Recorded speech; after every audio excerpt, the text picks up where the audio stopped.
So if you've been working on your credit score, you're above the national average of 704, and then you get hit with one of these late payments that's 30 days or more on your credit report, it's going to kill your credit score.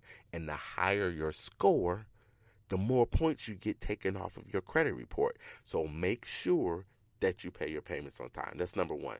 Number two, create a spreadsheet of when everything is due and how much. So I said, we don't talk only about credit.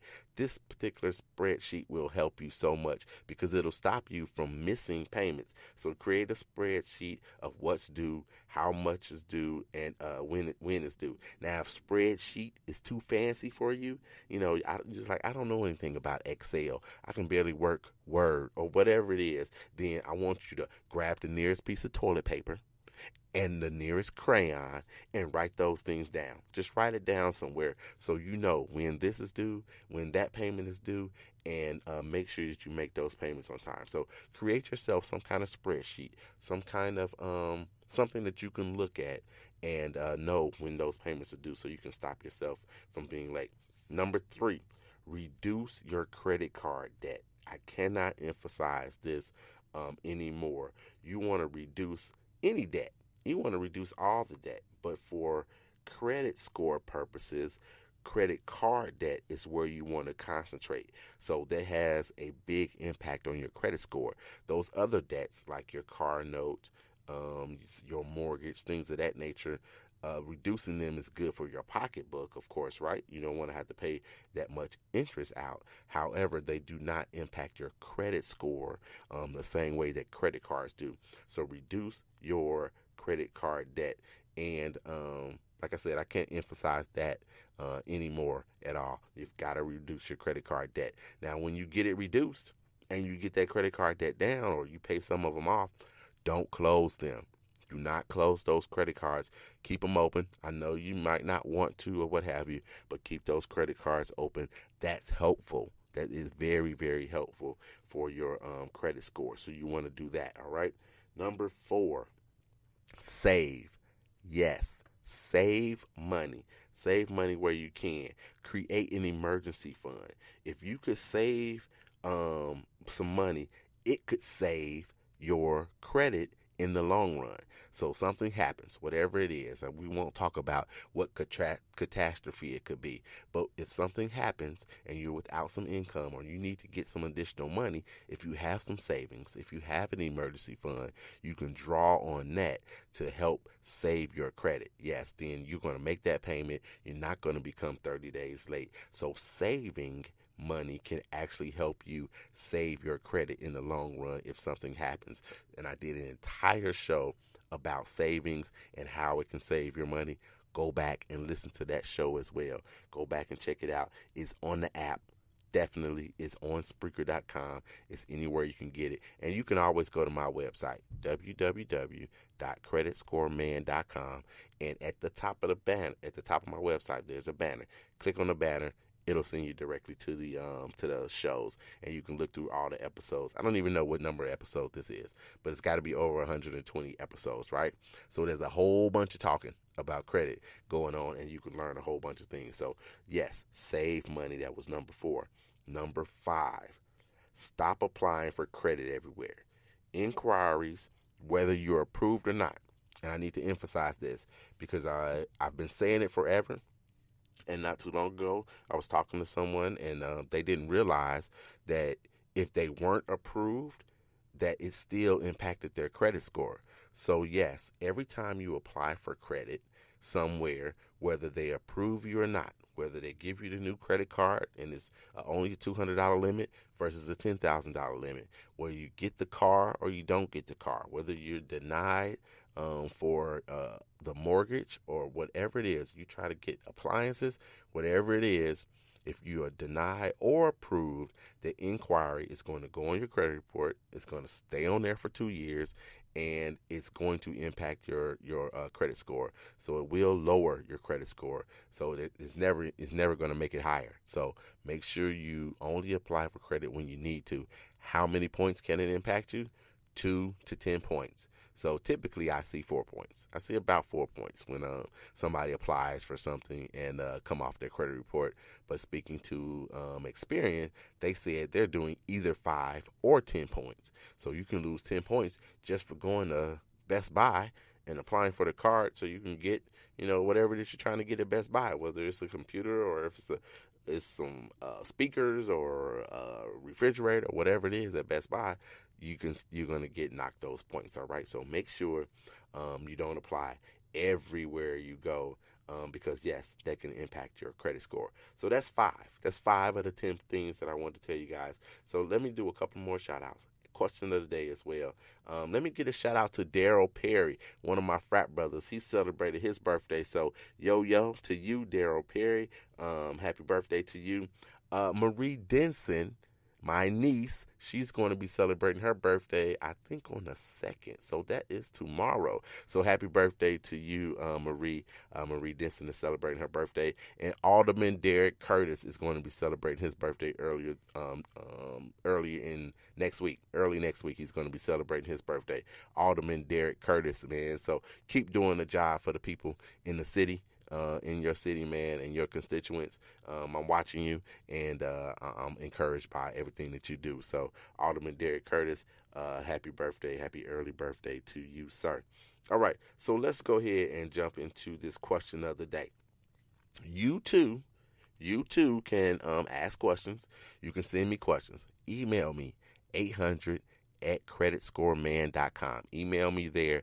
Ask your question. I will respond to you via email. If we need to go back and forth 10, 12 times, doesn't matter to me. We're going to get whatever question you have, we're going to get it down. All right? So you send me questions there, 800@creditscoreman.com. You can also catch me and follow me on any other platform. This particular question that happens to come from Lisa out of New York, she sent through Facebook. So you can catch my Facebook page, 800 Credit Score Man on Facebook. On Instagram, I'm at 800 Credit Score Man on Instagram. And on Twitter, I'm at @creditscore_man on Twitter. So you guys get to me at any one of those places. And like I said earlier, Spreaker.com. Follow me there, especially if you want to chat during one of the live shows. All right, you guys check it out. So Lisa sent me this through email. Well, it came to my email, but she sent it originally through Facebook. So we were able to go back and forth just a little bit, and hopefully I answered her question for her. So Lisa out of New York. Her question is, she says, my question today, and it was some before pleasantries and whatnot. My question today is, she has a few collection accounts that she wants to pay off. And she says, can I pay the original creditor instead, or do I have to pay the collection agency directly? Now, this is a great question, and I know that we've talked about this on the 800 Credit Score Man show before. Do you have to pay the collection agency, or can you go ahead and pay the original, the original person? So, it kind of actually depends. It depends on what it is, and this is pretty much how it went with when I was going back and forth with Lisa. It really depends if you can do it or not. So if the original debtor agrees to take the payment from you, so give them a call. Give them a call, because it's better for you to pay them. If you're going to be paying them at all, anything at all, it would be better for you to pay them. And I'll tell you why in just a second. So if the original debtor agrees to take payments from you, then go ahead and pay them. And make sure you get a receipt from it, all right? And not the collection agency. Go ahead and pay the original debtor. Some companies have this option, depending on how old the collection is and some other things. They some places, they just totally sell it. It's gone. They have nothing to do with it. They'll be wiped. Your whole account will be wiped out of their system, in short order. So they can't do anything for you. But some places, it sticks around for a little while, and they may be able to collect payment from you. Cell phone companies, utility companies, they're really good at doing this. So if you have a collection with one of them, for sure, give them a call, see if you can pay them directly. Other places, sometimes when they when it goes to collections, it's gone.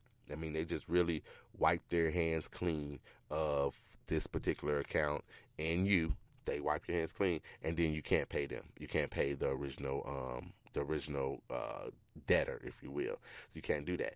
But other places you can. So give them a call.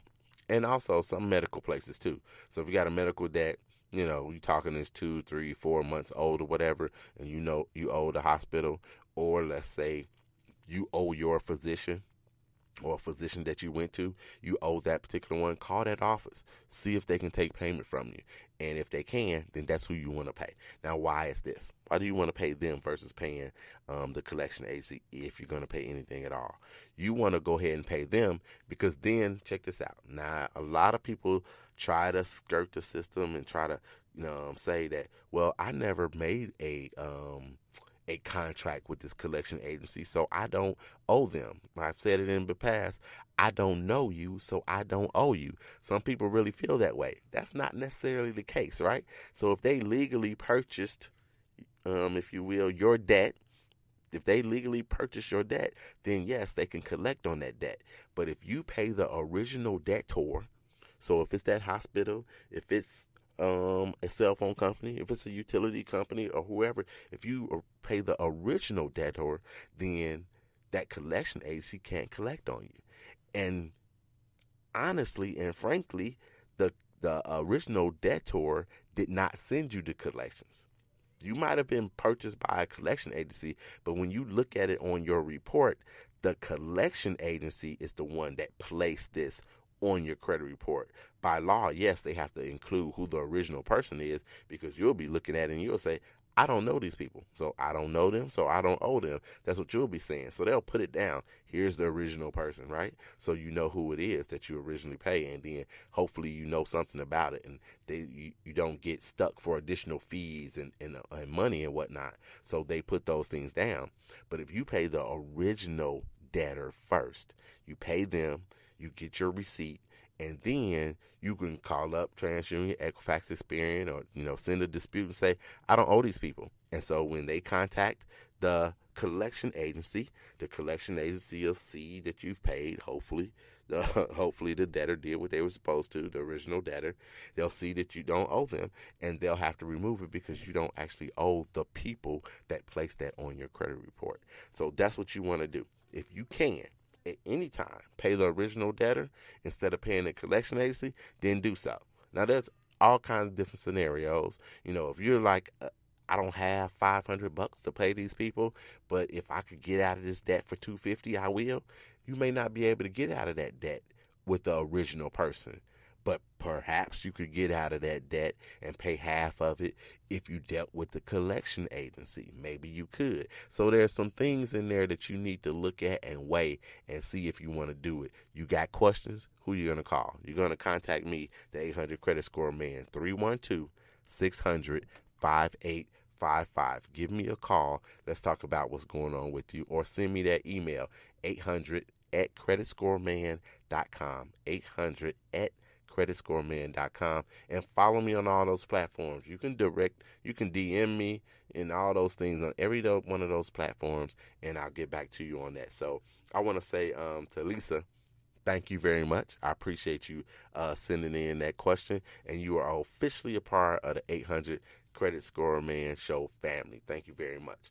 All right, you guys, let's go. Let's get to this show is actually not going so bad. So we're going to do these last 5. Before I do these last 5, I said I wanted to tell you guys a little bit about, what has happened with the 800 Credit Score Man, the business, the credit restoration business in itself over these last 3 years. Okay, so one, we've helped a whole bunch of people, a lot of people with their credit scores. Credit scores are going up left and right? So, of course, we've done that. We've done that by this show. We've done that, with clients and whatnot. You could become a client. Contact me at any one of those places, 312-600-5855.